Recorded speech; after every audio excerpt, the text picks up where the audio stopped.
Wait lang. One. Game na? Playing na ba?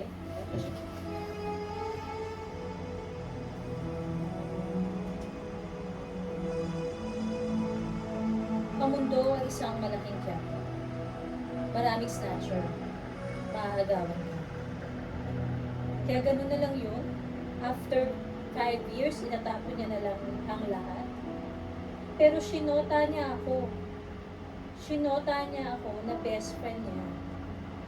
And I love him at his worst. He had me at my best. At binaliwala niya lang lahat yun. He still chose to break my heart. Pero bakit niya nagawa yun? Am I not enough? May kulang ba sa akin? May mali ba sa akin? Pangit ba ako? Kapalit-palit ba ako? Switch. Ban. Ito naman si Liza. Ay, beshi pala. Di ba ba halata? Check to all. Pangit ka. Kapalit-palit ka. You will never be enough. Kaya mas mabuti pa, magpakalunod ka na lang sa alak, magpakalasing ka. For sure, makakalimutan mo. Problema mo. Guaranteed. At saka yung ex-shota mo na ex-best friend mo rin, masama talaga yan. Kita mo, iniwan ka. Kaya kung ako sa'yo, hindi na ako magtitiwala sa mga lalaki na yan. Shift. Teka. Anong inom-inom at self-pity? Hindi ko na Your heart today. Ayun. Talaga kung ano-anong pinapayo mo? Look, alam ko ngayon nasasaktan ka. Ngayon, hindi mo matanggap ang nangyayari. Hindi mo nakikita yung mga totoong nagmamahal sa'yo. Normal lang na nararamdaman ng lahat ng yan. Pero wag mo sanang kakalimutan na hindi ka nag-iisa. You are more than what you feel right now. Shift. More than what she feels? Bad. Ano pinagsasabi mo?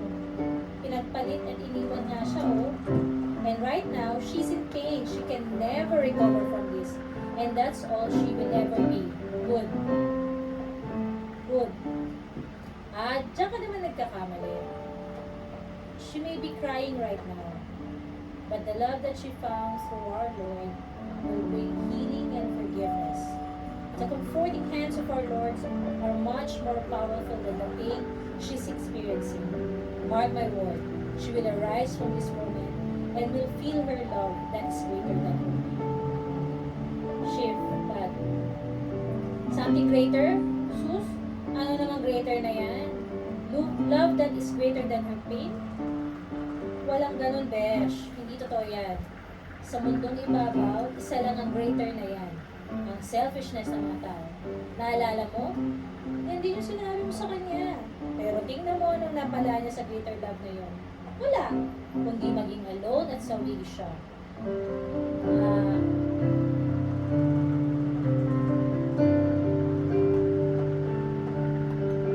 Oo, ako na mag-isa. Ako na ang walang anak. Ako na ang walang asawa. Pero sana sa bawat hit-hit ng sigarilyo, yun, sana may nahabol siya. Pero bakit parang kasalanan ko? Sa totoo lang, ako yung ingit na ingit sa inyong lahat. Kasi meron kayong mga bagay na meron. Sana meron din ako. At sana, kaya ko nang sabihin sa inyo na masaya ako para sa iyo. Para sa inyo. Sana kaya ko. Sana kaya ko, pero hindi eh. Ano gusto ko sana sabihin ako, kailangan lahat eh. Pero na hindi ako nasasaktan. Kaso, magsisinungaling lang ako sa sarili ko. Kasi, ang sakit-sakit. Shift, bad. O diba, sabi ko sa'yo eh, wala na pag-asa yung si Mars. Walang himala. Pero tama ba yun? Tayo ang gumagawa ng himala. Tayo ang gumagawa ng mga sumpa at ng mga Diyos-Diyosan. Walang himala. Hindi na nila makikita yung greater love na sinasabi mo. Shift, good. That's where you are wrong. Dahil kahit gaano sila nasasaktan, o kahit ano pang sitwasyon na kinaharap nila ngayon, pilit pa din silang tatagpuin at kailanman hindi sila kakalimutan ng Diyos. And God will direct them to the right people. will help them heal the pain and draw them closer to Jesus Christ, who died on the cross for the sake of His love for them. Shift, bad. Right people, baka ako, gaya nino, yung mga tao sa community, sure ka ba? Tingnan mo nga itong isang to, oh, may ayaw na umatin. Tingnan mo. Shift, yun. Kill Bill.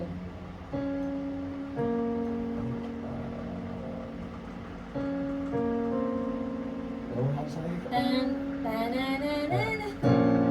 Mabagal lang ah. Yo bro, household na naman. Mas bibili ko na lang mag-TikTok kaysa pumunta doon. Parang niramdam ko sinasaya ko lang ang buhay ko. Sawang-sawa na ako. Gusto ko na makawala. Kasi akala nila walang problema. Pero meron. Kaya walang makakapigil sa akin si Inay Man o si Bro. Dahil wala akong ginagawang masama. Kaya kung mag-ambisyon man ako, that's my right. So please, let me be. Shift, bad. I told you, wala ka nang magagawa. Ganyan na sila. Hindi na sila magbabago. Hindi na nila gugustuhin pa makilala or malaman yung greater love na sinasabi mo.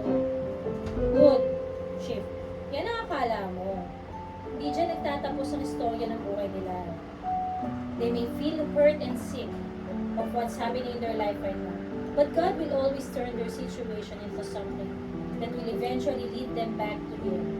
Remember, God works in mysterious ways.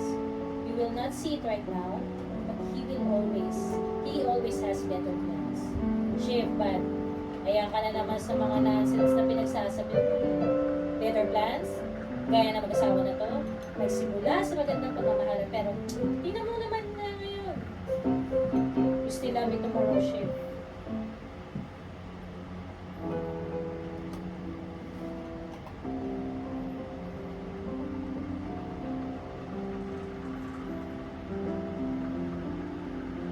You know I hate it when you do like this.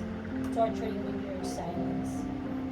Asawa mo nga ako kaya dapat pinapakinggan mo ko. Iniintindi mo ko. It's not enough that you accept me for what I am. You have to accept me for what I am not. Oo nga, asawa mo rin ako. Ako, iniintindi mo? Pinapakinggan mo? Kaya itigil na natin to. Shift, bad. O ayan, nakikinig kasi kayo. Ito eh. Gusto nyo ng fairy tale, di ba? Yan ang masaklap sa fairy tale. Hindi ka handa para sa mga nangyayari pagkatas na happily ever after. Tingnan nyo, mauuwi din sila sa iwalayan. Shift, husband, a couple, like me. Tigilan na natin to. Sawang-sawa na ako. Ganun ka din naman eh. Love me tomorrow.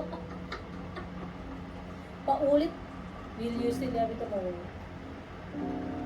Paulit-ulit mo sasabihin sa akin kung anong atraso namin kasi we hurt you because we fail you. Kahit ano palang pagmamahalin pakita ko sa inyo, wala kayo napapansin kung yung pagkukuha ko. Simple lang naman ang hinihingi ko. Kung di mo ako marespeto bilang asawa, respetuhin mo naman ako bilang kaibigan. Kung hindi naman, respetuhin mo ako bilang tao. Shift, bad. Diba sabi ko sa inyo eh, yung fairy tale nyo, mauwi din sa ibalayan. Kaya anong silbi ng pagmamahalan na yan kung sa dulo, maghiwalay din kayo. Kaya tama na natigilan nila yan. Wala na silang pag-asa magkaayos pa. Good. Ang dami mong sinasabi. Can't you see? The fact na nagagalit pa sila, ibig sabihin, may pakialam pa at pagmamahal pa. At kaya hindi pa huli ang lahat. Shift. Walang katotohanan yung mga yan. Sige nga, patunayan mo nga yung mga sinasabi mo. Good. Walang mahirap at walang imposible sa tao nagmamahal. Nagmahal, masaktan, nagpatawad, at patuloy nagmamahal muli. After all the pain, a love that is greater will always remain. Conclusion na tayo ha. Kuya Shift, where do broken hearts go?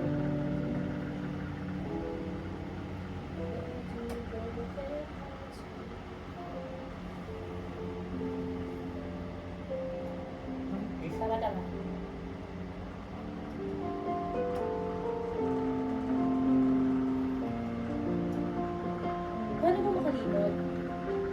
Pwede ka kami ng gabi-gabi, biyak gabi-gabi. Pwede ka makapag-date kung kani-kanino. O pwede ka rin makahanap ng real love. Yuri, Raisa, are you going to focus on what went wrong? Or will you look instead at the things that's going right in your life? Shift. Stay.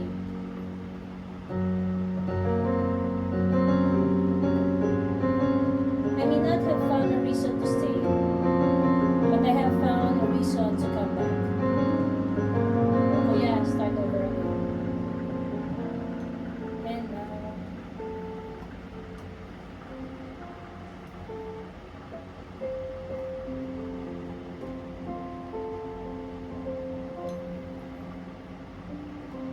si ba? Parang si ay, shucks. Sino ba? Hindi pala yung phone ko. Okay.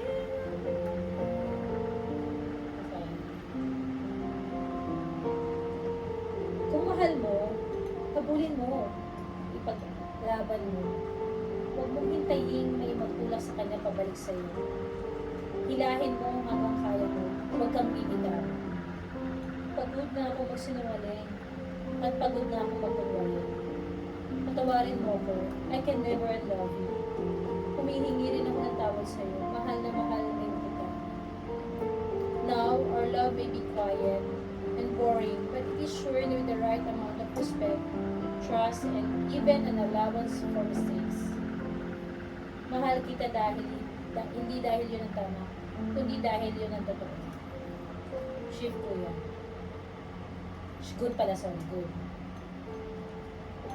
Walang mahirap at walang imposible sa tao.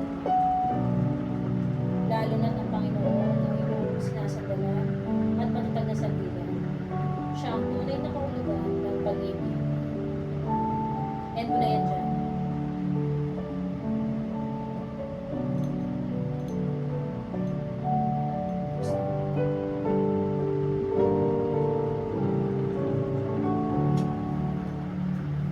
Gets? So, alam mo nangyari siya. Yun lang mga Ganito na lang pala. Pag sa good and bad conscience, sariwaan na lang kayo.